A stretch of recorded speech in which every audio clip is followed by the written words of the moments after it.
Nature మంత్రాలో diet చేయడం ఈజీగానే ఉంటుందా లేకుంటే కష్టంగా ఉంటుందా? దీనికి చాలామంది ఏం అడుగుతారంటే ఫస్ట్ జాయిన్ అయ్యే ముందు ఈ ఫుడ్ ఎలా ఉంటుంది, ఈ ఫుడ్ టేస్ట్ ఉంటుందా లేకపోతే ఎలా ఉంటుందని అడుగుతారు. దాన్ని ఒకటే అడుగుతాను ఫస్టే ఏంటంటే, మీరు టేస్ట్ల కోసం ఇందులో జాయిన్ అవుతున్నారా, జబ్బు తగ్గించుకోవడానికి జాయిన్ అవుతున్నారా అని. కానీ ప్రతి వాళ్ళు 100% జబ్బు తగ్గడానికి అని చెప్తారు.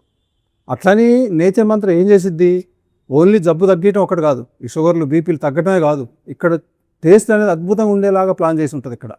కానీ మన గోల్ అది కాదు కదా. మనం జాయిన్ అయినప్పుడు ఈ టేస్ట్ ఉంటుందా, మన మనసు అటే వీపుతూ ఉంటుంది. దాని మీద పోయిద్ది. అందుకని కరెక్ట్ గోల్ పెట్టుకోండి, దాని అంత చూడాలని పెట్టుకోండి, మీరు అటువైపు ఆలోచించండి. ఈ ఫుడ్ ఇదంతా నేచర్ మంత్రం చూసుకుంటుంది. అంత గుడ్డిగా చేయం కదా ఇక్కడ. ఎందుకంటే వాళ్ళు తినగలగాలి, వాళ్ళ టేస్ట్ ఉండాలి, జీవచేపల్ని అంత లేకుండా చేయాలి, ఇవన్నీ ఉంటాయి. కాబట్టి 100% నేచర్ మంత్రాలో చేసేలాగానే ఉంటుంది. కానీ గోల్ అలా పెట్టుకోమని చెప్తాం అంతే.